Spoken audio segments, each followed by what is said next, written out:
선교사님들에게 있어서 가장 큰 어려움이 무엇일까요?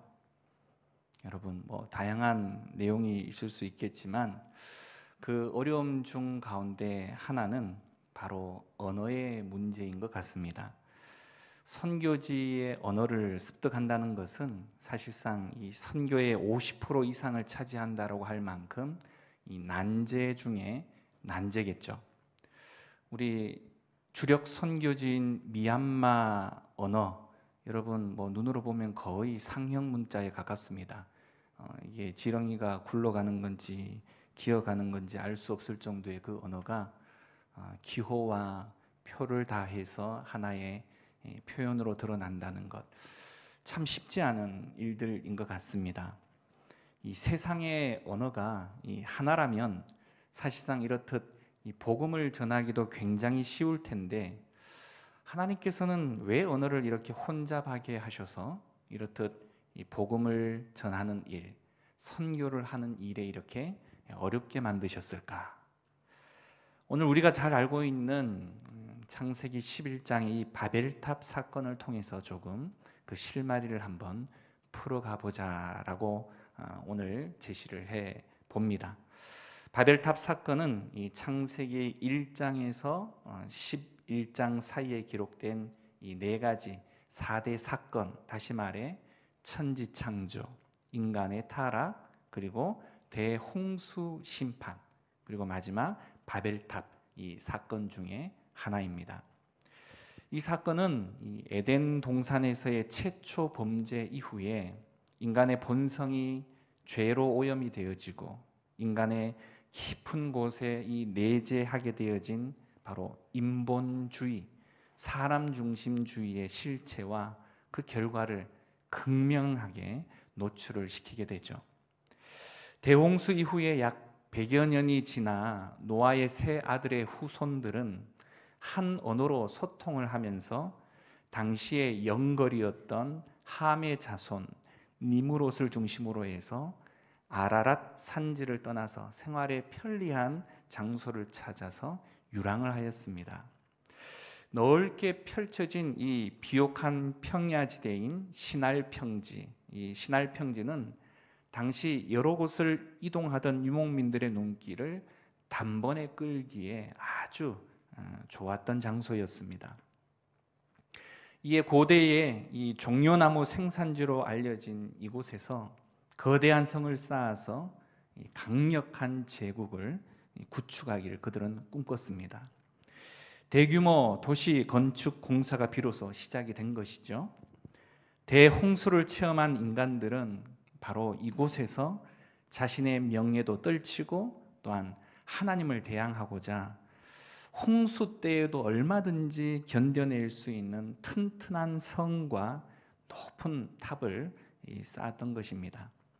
이에 바벨이라고 말하는 것은 이 성경 전체를 통틀어서 바로 이 세상 권세의 상징이자 또 사치와 방종 그리고 우상 숭배의 중심지가 되고 말았습니다. 약 1000명 정도로 추측이 되어지는데요. 그 정도의 인구가 사실상 전력으로 이 도시와 바벨탑 건설에 도전을 하였습니다. 아주 조직적이고 그리고 이 체계적인 방안도 마련되었을 것입니다. 게다가 당시에는 아주 혁신적인 공법이었던 바로 이 진흙으로 벽돌을 굽는 방법까지 그들은 개발해내었습니다. 사실 이 사건을 우리 시대의 관점과 가치관으로 바라보게 되어진다면 바른 해석을 하기가 참으로 쉽지가 않습니다. 철저하게 그래서 하나님 말씀 그리고 그분의 처분에 집중해 보아야 조금씩 해답이 보이기 시작하는 것이죠. 사실 이 성을 쌓거나 또 탑을 쌓는 그 자체가 하나님께 적대의 행위는 아닌 것이죠. 그것을 시행하는 인간의 그 마음의 자세가 문제다라는 것입니다. 오늘 우리가 읽은 4절 말씀을 다시 한번 주목해 보시면, 자, 성읍과 탑을 건설하여 그 탑 꼭대기를 하늘에 닿게 하여, 그 다음 뭐죠? 우리 이름을 내고. 자, 이제 인류는 궁극적인 자기의 목적을 바로 밝히고 있습니다. 다시 말해 성과 탑을 건축해서 그 꼭대기가 하늘에 닿게 하여서 우리 이름을 내고, 문자적으로는 우리 자신을 위해서 이름을 만들자라는 뜻이죠. 자신들의 힘을 모아서 자신들의 이름을 나타내고자 했던 것입니다. 명성, 이것으로 대변할 수 있겠죠? 이 명성은 사실상 그 사람의 가치로 환산되기 쉽기 때문에 결국 이름이 높아질수록 그 이름이 어떻게 해요? 자신을 지켜준다라고 그들은 믿었던 것입니다. 하지만 하나님께서는 인간이 창조 질서의 순응해서 하나님께서 부여하신 소명을 이행하기를 원하시죠. 명성은 인간의 업적으로 그래서 스스로 취득하는 것이 아니라는 것입니다. 하나님은 그분의 뜻을 이루기 위해서 사실상 순종하는 삶을 사는 자에게 명성을 가져다 주신다라는 것. 인간 스스로 유명해지고 싶어하는 갈망은 사실상 이미 에덴 동산의 그 첫 인류에게서 먼저 드러났습니다. 또 자신이 건축한 성을 아들의 이름으로 명명했던 가인 뿐만 아니라 홍수 심판 그 이전에 탁월한 것을 통해서 유명해진 사람들이 그런 과정들을 다 거쳐 갔었습니다. 스스로 세상에 이름을 남기기를 원하는 자들은 사실상 하나님으로부터 독립한 자들이라고 말할 수 있습니다. 이처럼 인류는 이 자주적인 길을 선택해서 하나의 언어로 의사소통을 해가면서 마음의 악한 계획을 끊임없이 실행에 옮겼습니다. 하지만 이들은 그들이 지향하는 일들이 얼마나 위험천만한 것인지 전혀 인식하지 못했다라는 것이죠. 업적을 이루어서 이름을 내고 싶었던 그들의 인본주의적인 이 세계관들은 이렇듯 그들의 선조 아담으로부터 회복이 불가능한 상태로 전락했기 때문에 결국 홍수 심판이라고 말하는 거대하고 참혹한 심판을 가져오고 말았다라는 것이죠. 인간은 하나님과의 관계 속에서 살아가도록 창조된 존재들입니다. 따라서 그 관계의 회복이 불가능한 그 지경까지 이르게 되어지면 하나님께서 심판하지 않을 수 없다는 것이죠. 인간들은 자신들의 이름을 낼 바벨탑, 다시 말해서 그 바벨을 스트롱 타워라고 생각을 했습니다. 스트롱 타워. 하지만 잠언에 보게 되어지면 하나님의 이름을 견고한 망대, 이것을 이 영어로 표기를 하면 스트롱 타워라고 말씀하고 있다는 거예요. 하나님의 이름이 강한 성이다라는 거죠. 그들은 진흙으로 벽돌을 굽고 역청으로 벽돌을 이어서 튼튼한 이 도시를 세워가기는 했지만 웅장한 성읍과 탑은 사실상 하나님과 맞설 만큼 인간을 교만하게만 만들고 말았다라는 거예요.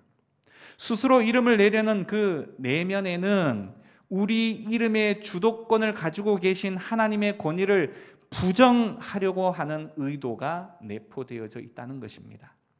사실 그들이 쌓은 하늘에 닿을 탑은 여러분 역사 시간에 자주 들었을 법한 그런 용어가 있을 겁니다. 신과의 조우를 위해서 세운 신전의 한 형태입니다. 역사 수업 중에 들었던 지구라트 들어보셨죠? 네, 지구라트의 일종이다라는 거죠. 다시 말해 자신들의 힘으로 신에게 올라가서 신이 그 신전으로 내려오게 만들려 했던 거예요.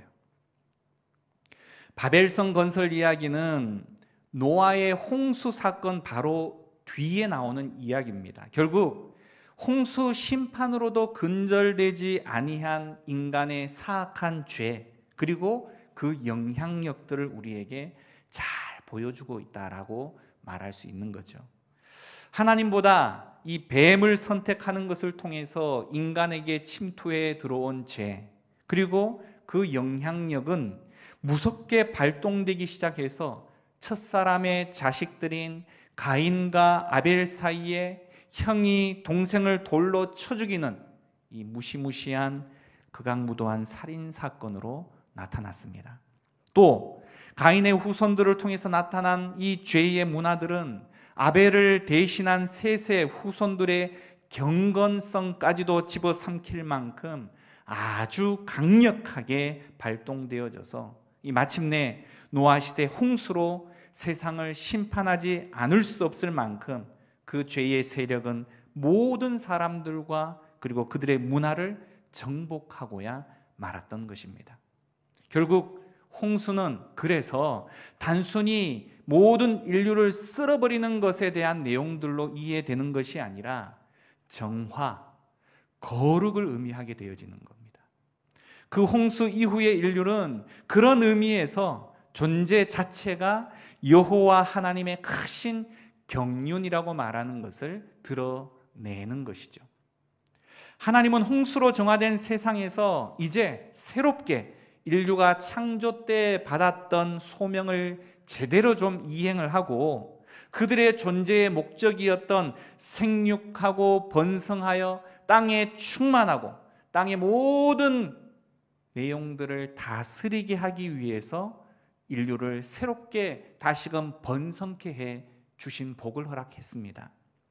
그런데 그 번성의 복을 하나님의 뜻대로 이루어냈어야 했는데 한번 침투에 들어온 죄와 그 세력은 이 홍수 심판으로도 근절되지 않았고 인간들의 내면 가운데 더욱 기승을 부려서 하나님을 저항하는 이 집단적이고 조직적인 반항 행위로 나타나게 되어졌는데 그것이 바로 오늘 우리가 살피는 바로 바벨성과 그 탑을 쌓는 행위였다라는 것입니다. 자, 두 번째로 한번 살펴보면 동일한 4절 말씀의 강조점을 후반부에 한번 더 보겠습니다. 자, 성읍과 탑을 건설하여 그 탑 꼭대기를 하늘에 닿게 하여 우리 이름을 내고 온 지면에 흩어짐을 면하자. 흩어짐을 면하자. 이 흩어짐은 어떤 겁니까? 힘의 분산을 의미하게 되는 거죠. 또 소통과 문명을 구축하는 그 일에 별로 효과적이지 못한 것처럼 보입니다. 그래서 인류는 건축 기술을 개발해서 자신들이 죽어도 후손들이 그들의 이름을 기억할 수 있을 만큼의 명성을 남기기 위해 영구한, 도저히 무너지지 않을 것 같은 영구한 성읍과 그 탑을 건축하기 시작했다는 것입니다. 그들은 어마어마한 홍수 사건을 경험했기 때문에 여러분, 부모 형제들로부터 전해들은 그런 후손들입니다. 이들의 입장에서 한번 이 사건을 좀 생각을 해보기를 원하면 당연히 이 홍수 사건을 겪고 난 후대들은 어떤 마음이 있겠습니까? 서로를 향한 가족애가 굉장히 크겠죠. 형제애가 남다를 수밖에 없을 겁니다. 더 이상 동일한 그런 참혹한 사태를 맞지 않기 위해서 나름의 이 대안을 강구할 수밖에 없었을 겁니다. 지금의 세월호 사건, 이태원 사고를 비추어 보면 우리는 너무나 명확하게 그 내용들을 추측해 볼 수 있을 겁니다. 자, 그런데 여러분, 왜 하나님께서는 연약한 인간이 가질 수밖에 없는 이러한 이 생존의 욕구를 위한 하나됨에 대해서 심각하게 생각하시고 우려하실 뿐만이 아니라 하나님께서 직접 그들을 흩으셨을까요?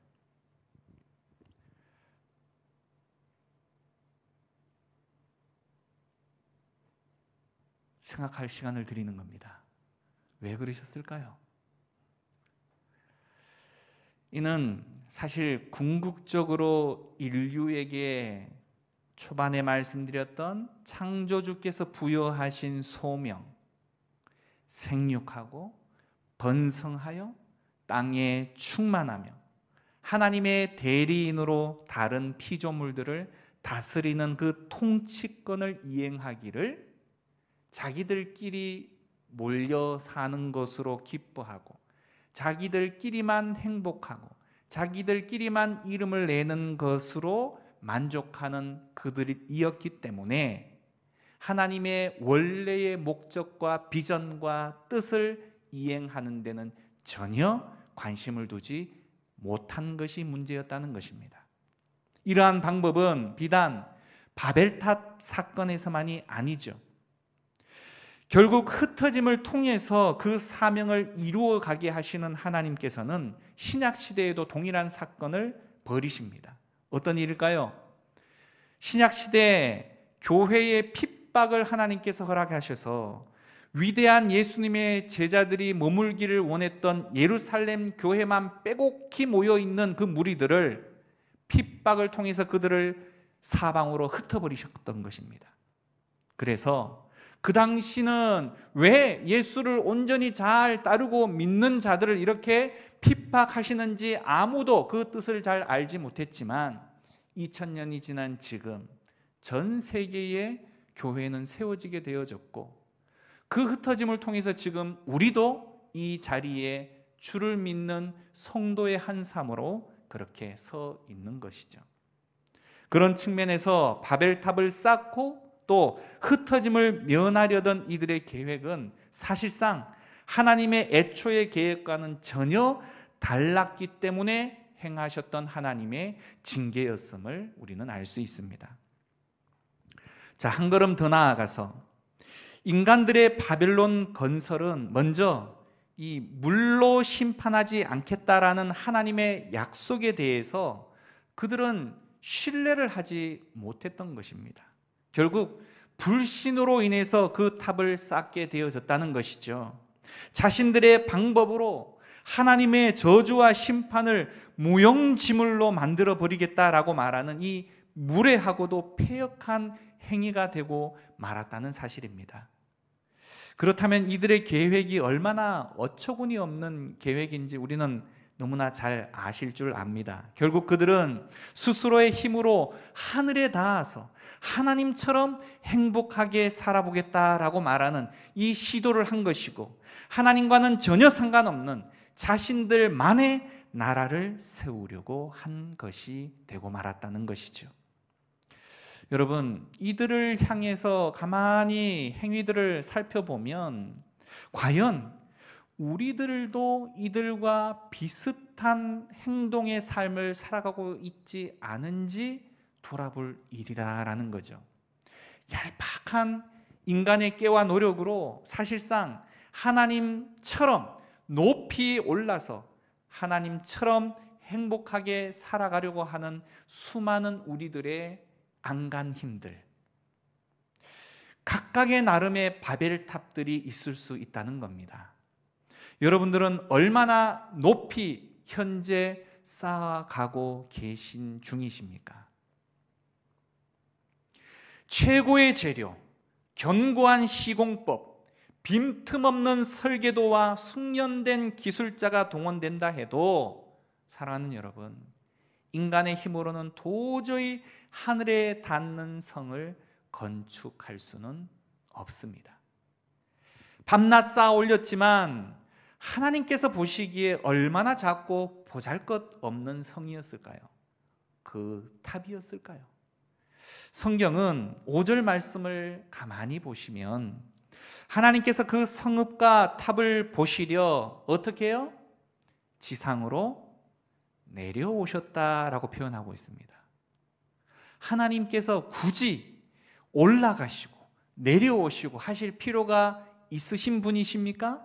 하늘에 계셔서 무엇인가 잘 보이지 않아서 직접 내려오셔서 보셔야만 하는 존재가 하나님이십니까? 아니죠. 결국 이 본문의 내용은 인간들이 엄청난 노력으로 탑을 높이 쌓아 올렸으나 하늘에서는 결코 볼 수 없어서 직접 지상으로 내려오셔야만 했다라고 표현하는 아주 익살스러운 표현을 통해서 조롱을 하고 있는 문구입니다. 시편 기자는 이런 말씀을 하죠. 어찌하여 이방 나라들이 분노하며 민족들이 헛된 일을 꾸미는가? 하늘에 계신 이가 웃으심이요 주께서 그들을 비웃으시리로다. 결국 인간 편에서의 그 위대한 업적은 사실상 이 하나님 편에서 웃음거리에 지나지 않았다라는 겁니다.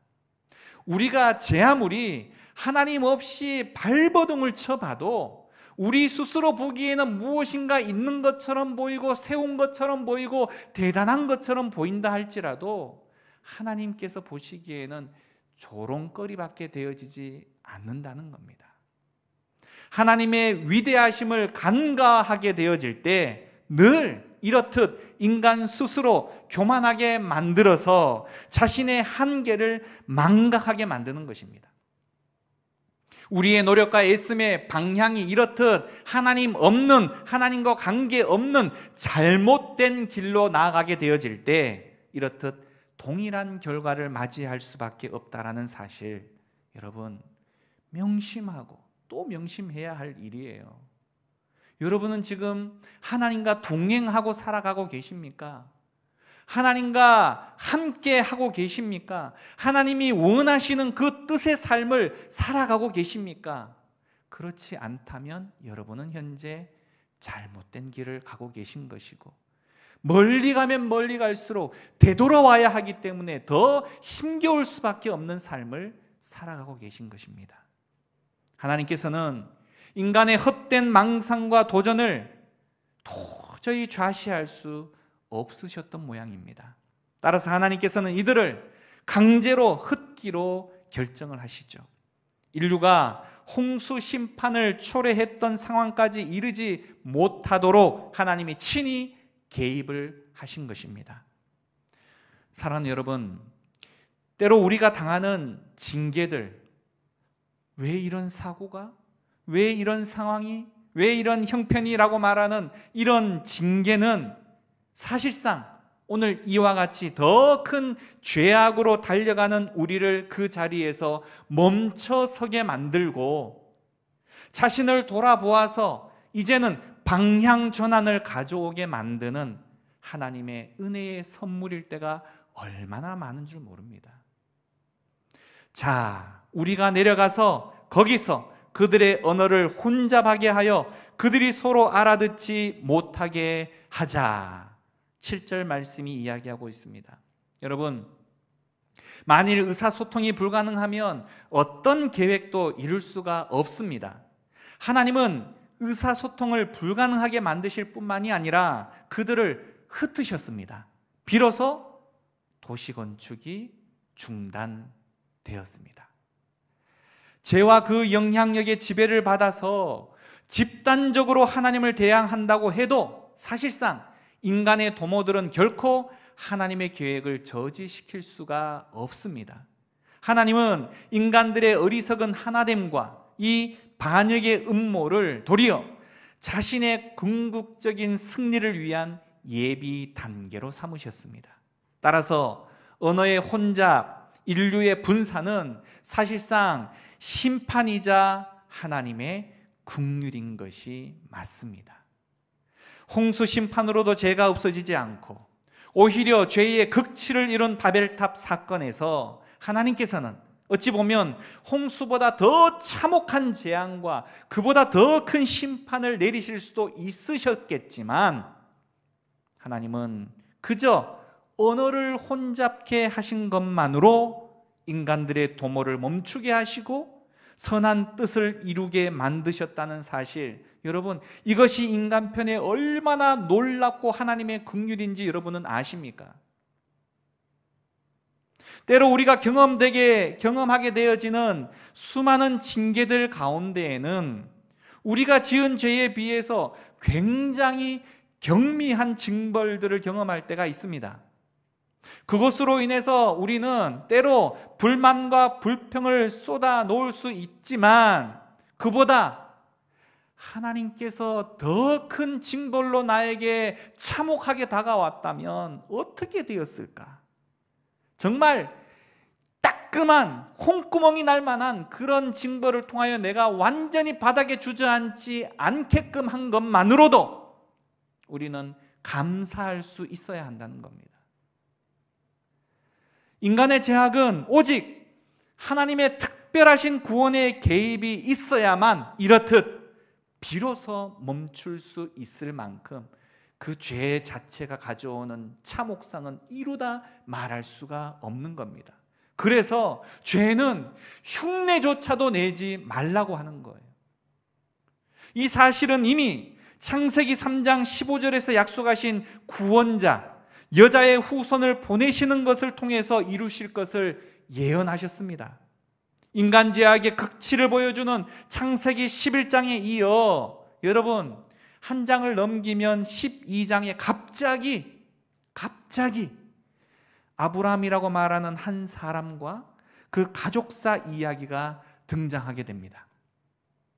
바로 셈의 후손인 이 아브라함의 계보를 통해서 그 구원자가 나올 것을 보이기 위하셨던 것입니다.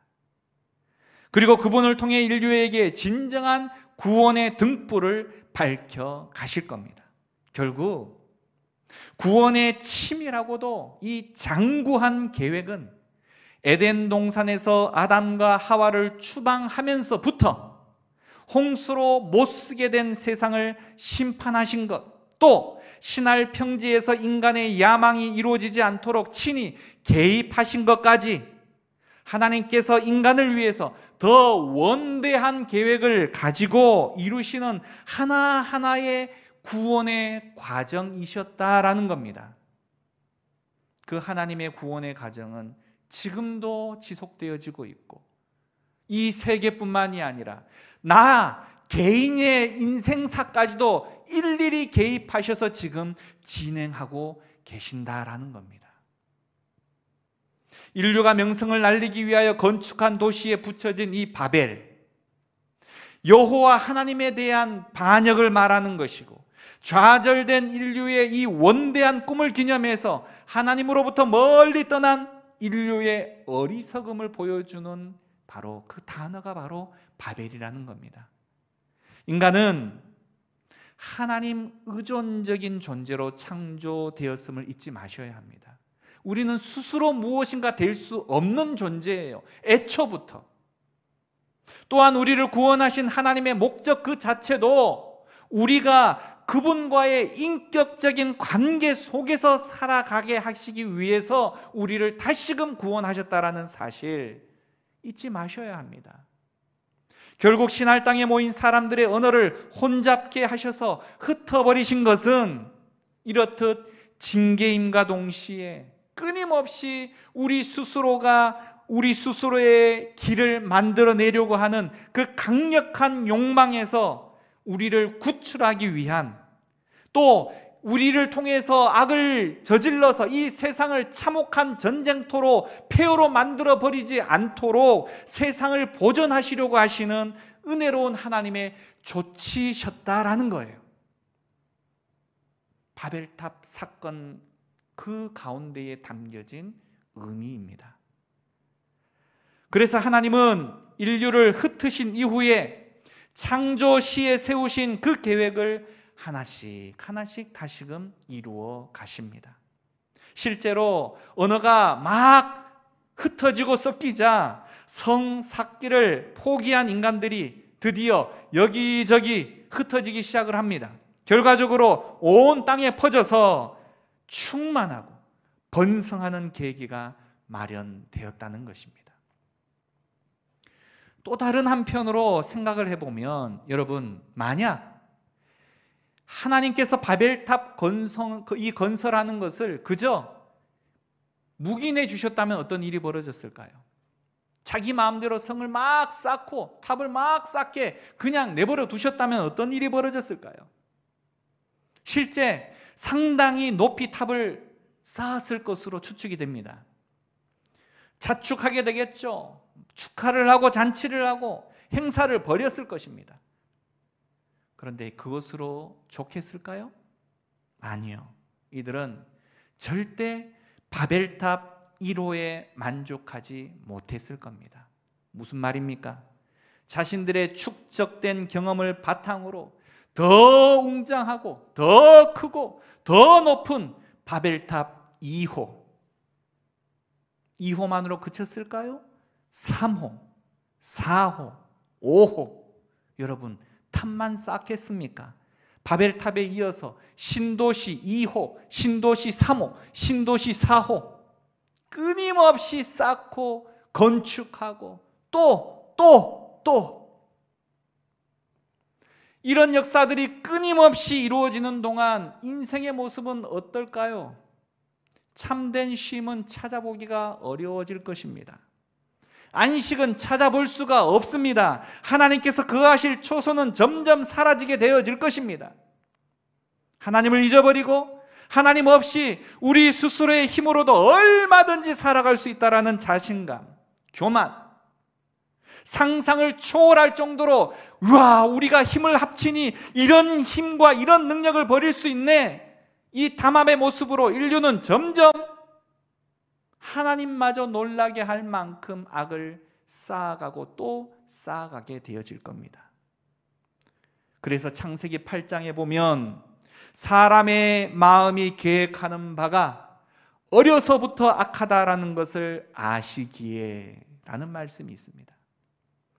그대로 내버려 두면 참혹한 결과를 맞이할 수밖에 없기에 하나님께서는 그 속도를 늦추시기 위해서 바로 그들 가운데에 징계를 허락하셨다라는 거죠. 바로 그래서 언어를 혼잡하게 하셨다라고 말하는 이 내용 안에는 하나님의 긍휼하심이 있다라는 것을 우리는 알아야 합니다. 도입부에서 선교사님들의 의사소통 문제를 이야기했습니다. 의사소통의 매체인 이 언어의 혼란이 인류에게 가져온 이 불편함과 장애는 이루다 말할 수가 없죠. 그들은 같은 언어를 사용했습니다. 하나의 언어로 말한다라고 말하는 것은 아담에게서 노아로 전수된 인류의 소명을 이루어가기 위한 하나의 하나님의 수단, 선물이셨습니다. 그런데 모든 사람에게 동일했던 인간의 언어가 죄악으로 인해서 혼잡하게 되는 징계를 맞이하게 되고 말았다는 거죠. 하지만 이 혼잡한 언어가 회복되는 사건이 드디어 발생하게 됩니다. 그것은 바로 오순절 성령 강림의 날에 벌어졌습니다.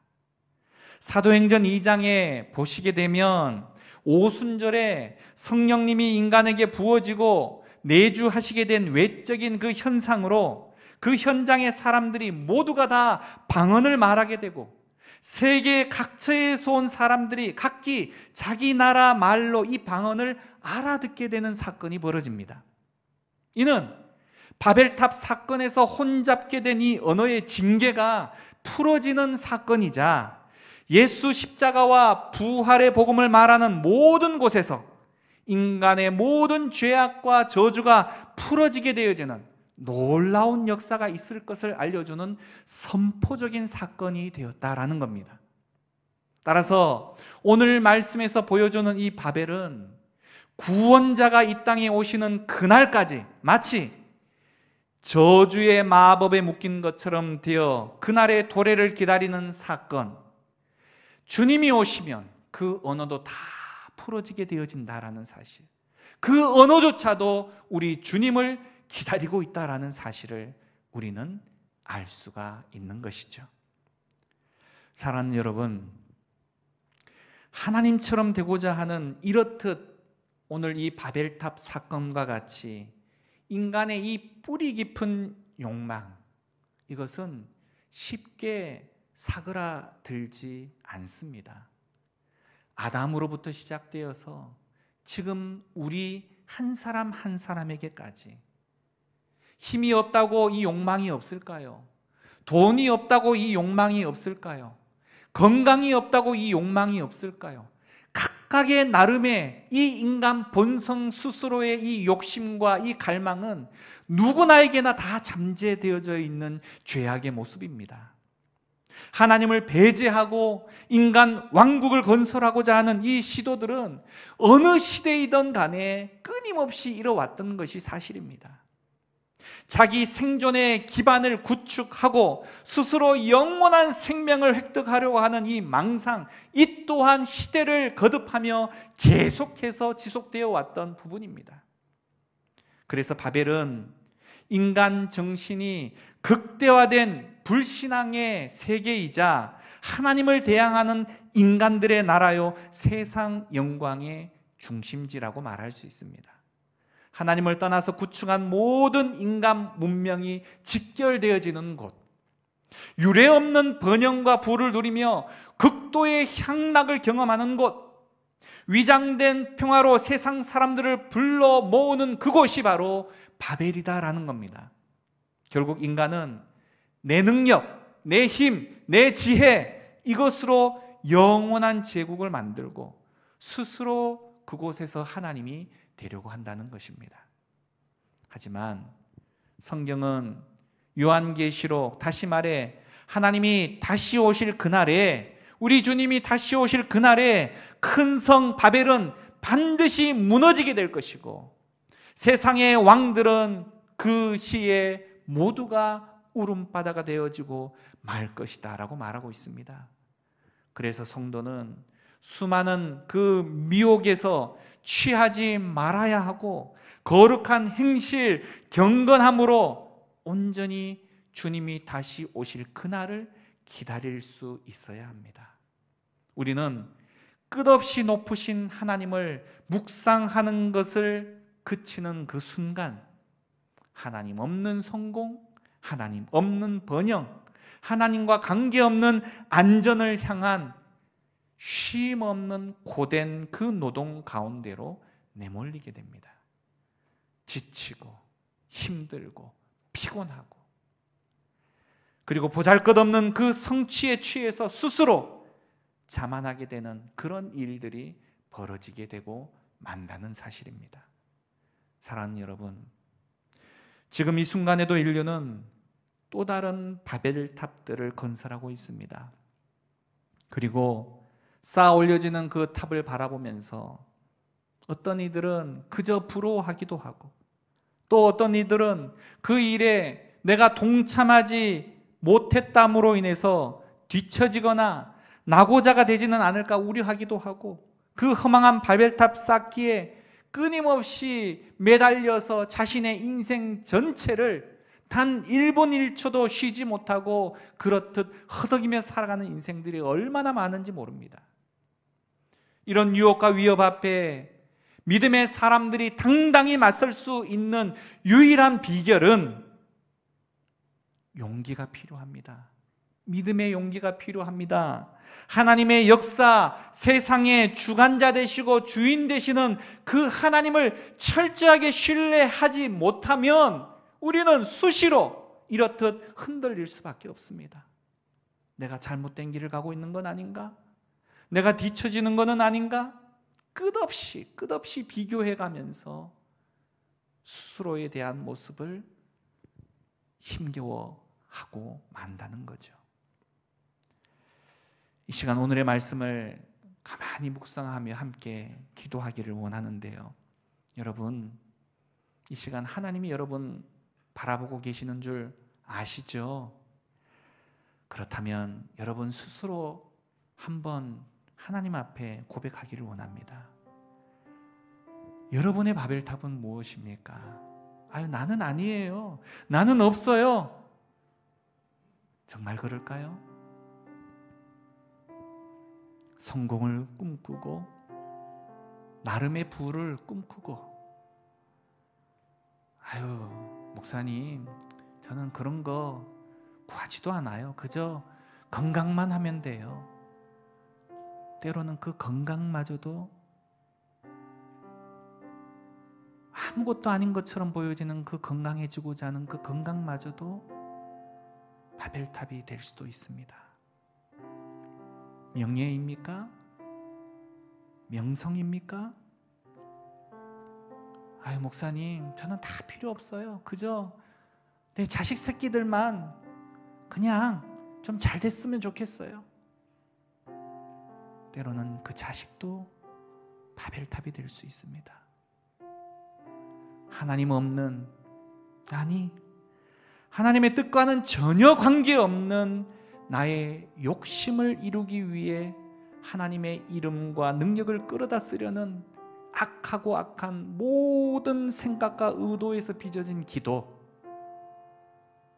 그 기도는 모두가 사실상 바벨탑에 벽돌 한 장 더 얻는 것에 불과하다라는 사실을 여러분 기억해야 하셔야 합니다. 하나님의 엄하신 징계의 심판이 내리기 전에 스스로가 그 탑쌓기를 멈춰야 합니다. 주님, 내일 이 일을 알 수가 없어서 스스로 탑을 쌓을 수밖에 없지 않습니까? 이렇게 항변하는 우리들일지라도 우리는 하나님의 그 징계에서 벗어날 수가 없다는 사실이에요. 오직 하나님이 바라시고 원하시는 것은 다른 것이 아니라, 내 힘이 아니라 하나님을 철저하게 신뢰하는 거기서부터 시작하기를 원하십니다. 나의 수단, 나의 방법 다 내려놓고 철저하게 하나님만 바라보며 주의 음성에 우리의 귀를 기울이고 세상을 향해서는 오히려 당당함을 유지할 수 있는 그 용기와 믿음을 하나님께서는 우리에게 바라신다는 겁니다. 돈이 없어 기죽고 명예가 없어 기죽고 그런 것 중요하지 않다는 겁니다. 하나님은 내가 너의 아버지가 되고 내가 너의 신랑이 되고 내가 너의 하나님이 되어주니 무엇을 두려워하겠냐? 나를 믿어. 나를 신뢰해. 나와 함께 하자. 내가 너를 책임져 줄게.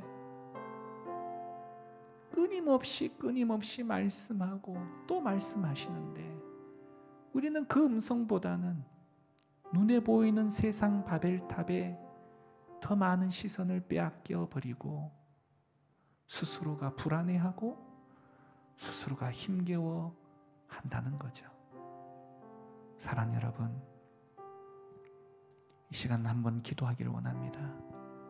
우리의 시선이 세상 바벨탑에 가지 않도록, 우리의 손과 발이 세상 헛된 명예를 쌓고자 하는 그 일에 나의 인생을 허비하지 않도록 우리 안에 믿음을 주시고 하나님의 이 당당함을 허락하여 주옵소서. 기도하도록 하겠습니다. 기도합니다. 다윗은 이렇게 고백했습니다. 여호와는 나의 목자시니 내게 부족함이 없으리로다. 그가 나를 푸른 풀밭에 누이시며 쉴만한 물가로 인도하시는도다. 내 영혼을 소생시키시고 자기 이름을 위하여 의의 길로 인도하시는도다. 내가 사망의 음침한 골짜기로 다닐지라도 해를 두려워하지 않을 것은 주께서 나와 함께 하심이라. 주의 지팡이와 막대기가 나를 안위하시나이다. 주께서 내 원수의 목전에서 내게 상을 차려주시고 기름을 내 머리에 부으셨으니 내 잔이 넘치나이다. 내 평생의 선하심과 인자하심이 반드시 나를 따르리니 내가 여호와의 집에 영원히 살리로다. 이 시간 다윗이 노래했던 그 찬양을 함께 찬양합니다.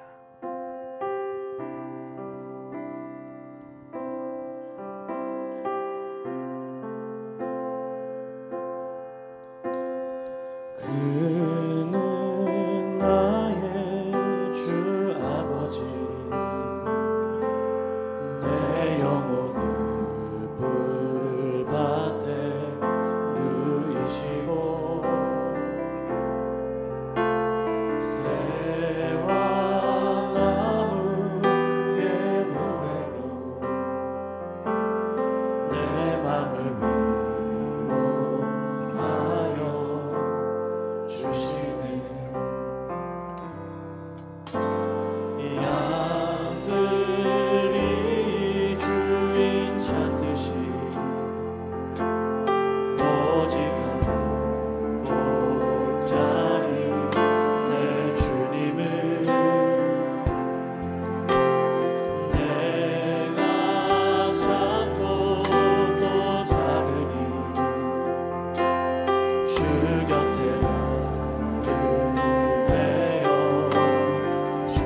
같이 한번 할까요? 그는 나의 주 하나님, 그는 나의 주 아버지,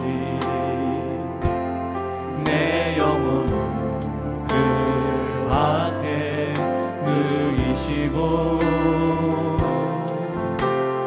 새와 나무의 노래로 내 맘을 위로하여 주시네. 양들이 주인 찾듯이, 양들이 주인 찾듯이 오직 한 목자인 내 주님이 내가 찾고 또 따르니 주 곁에 나를 매여 주소서. 주는 내 피난처 내 요새 되시니 갈 곳은 주뿐이네. 나 돌아갈래 그냥 주의 집에서 내 주님 맞아. 양들이 주인 찾듯이, 양들이 주인 찾듯이 오직 한 목자인 내 주님이 내가 찾고 또 따르니 주 곁에 나를 매여 주소서. 주는 내 피난처 내 요새 되시니 내 귀한 곳은 주뿐이네. 나 돌아갈래 그냥 주의 집에서 내 주님 맞아.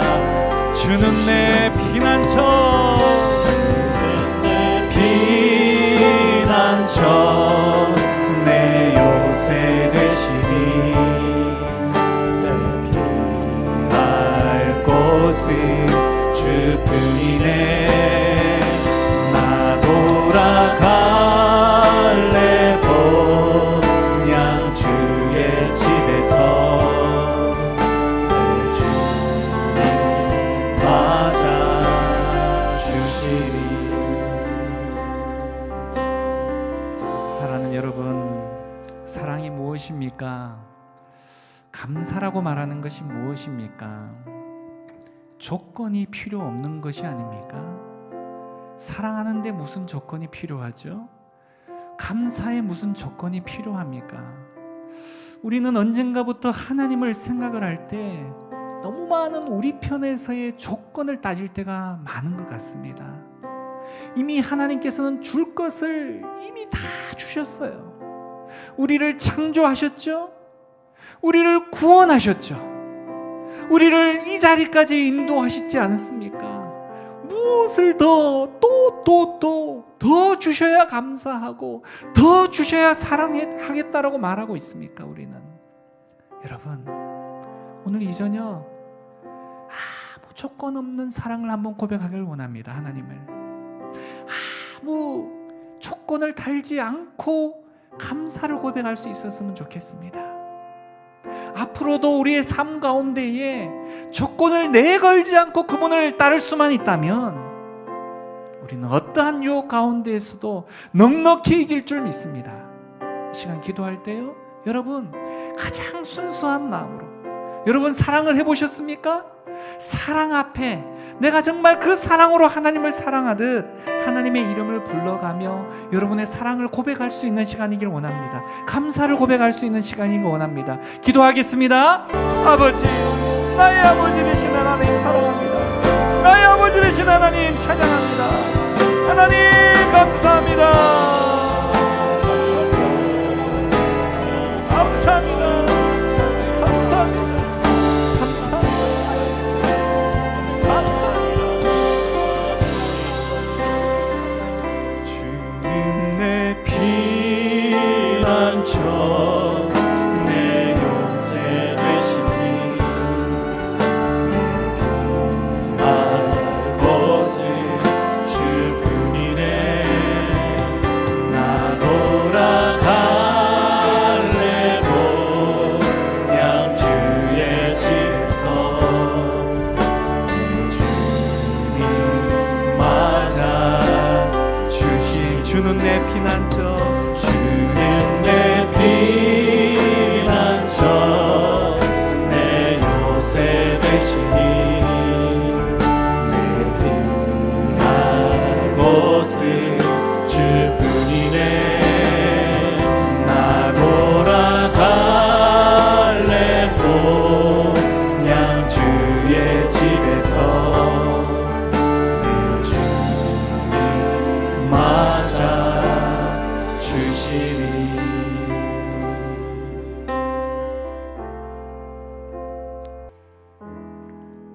우리 주님은 위대하시며 능력이 많으십니다.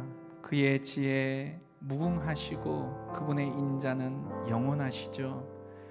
그가 구름으로 하늘을 덮으시고 땅을 위해서 비를 준비하시는 분이십니다. 여호와를 찬송해야 합니다. 하나님 앞에 감사함으로 나아가야 합니다. 찬송합니다. 우리 주는 위대하며 능력이 많으시도다. 그의 지혜 무궁하며 인자는 영원하도다. 상한 자들 고치시며 상한 자들 고치시며 상처를 싸매시도다. 별들의 수를 세시며 이름을 붙이셨더라. 그가 구름으로 하늘을 덮으시며 땅을 위하여 비 준비하시니. 그가 구름으로 하늘을 덮으시며 그가 구름으로 하늘을 덮으시며 땅을 위하여 비 준비하시니. 그가 구름으로 하늘을 덮으시며 그가 구름으로 하늘을 덮으시며 땅을 위하여 비 준비하시니. 예루살렘아 예루살렘아 여호와를 찬송할지어다. 내 하나님을 감사함으로 그 앞에 나가며 주인의 앞에 경. 예루살렘아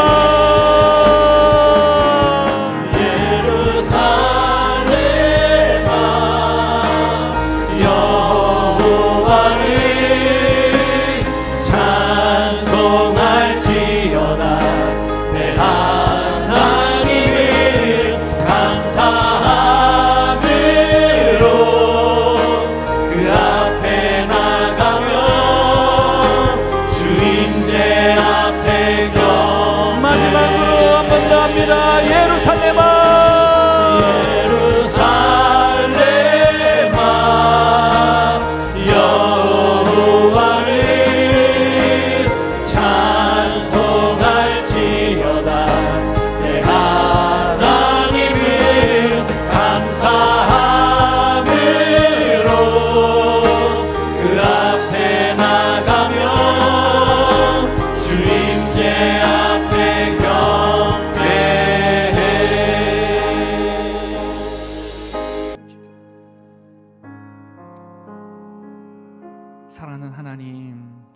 없이 하나님 앞에 부르짖고 또 부르짖지만 때로는 부르짖으면서도 그 부르짖음의 기도 가운데 우리의 신뢰가 빠져버리는 기도가 얼마나 많았는지 모릅니다.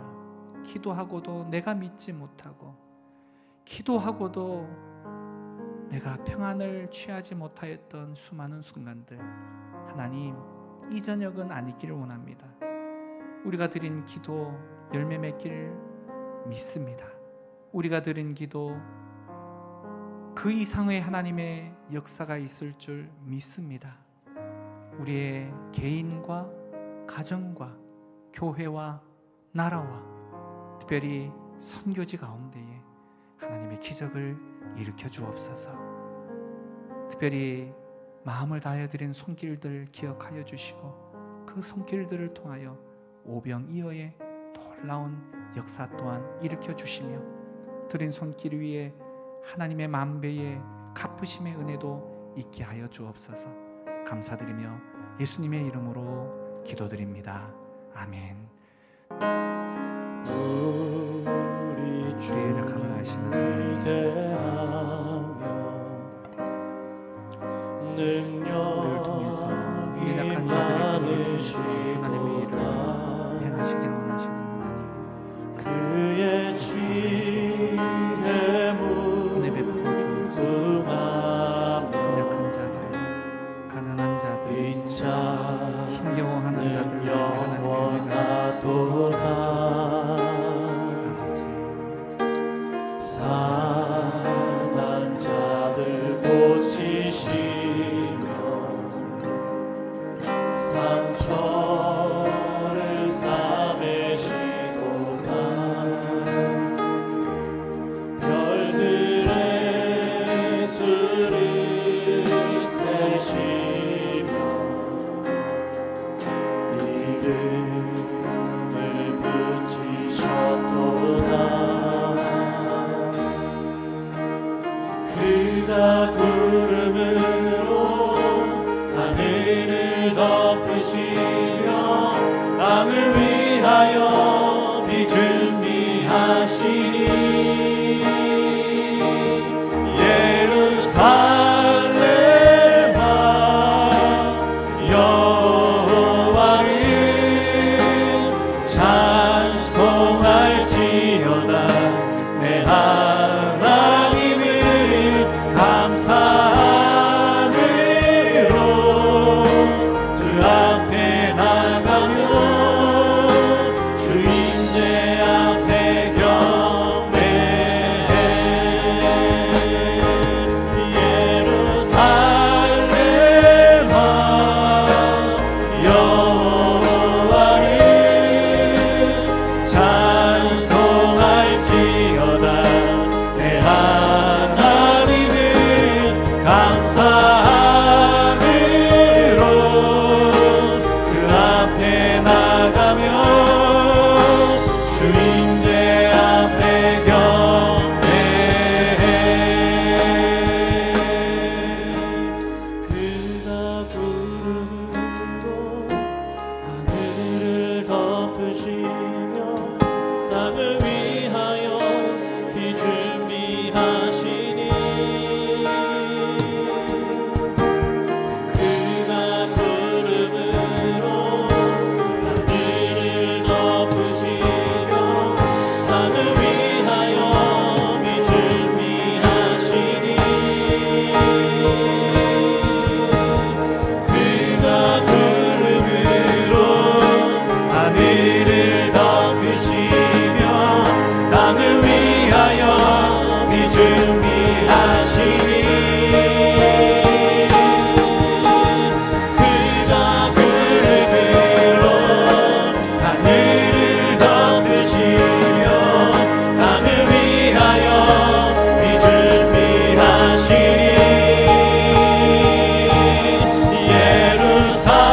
예루살렘아 여호와를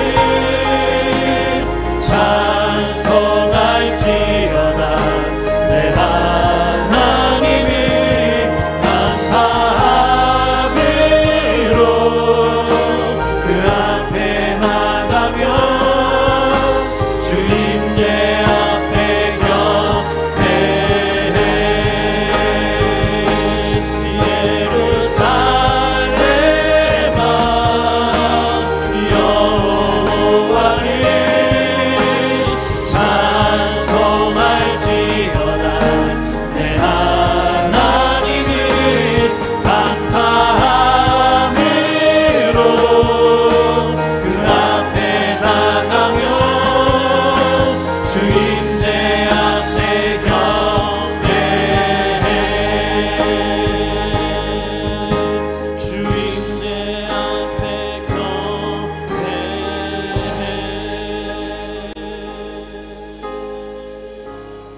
주는 위대하며 능력이 많으시도다. 그의 진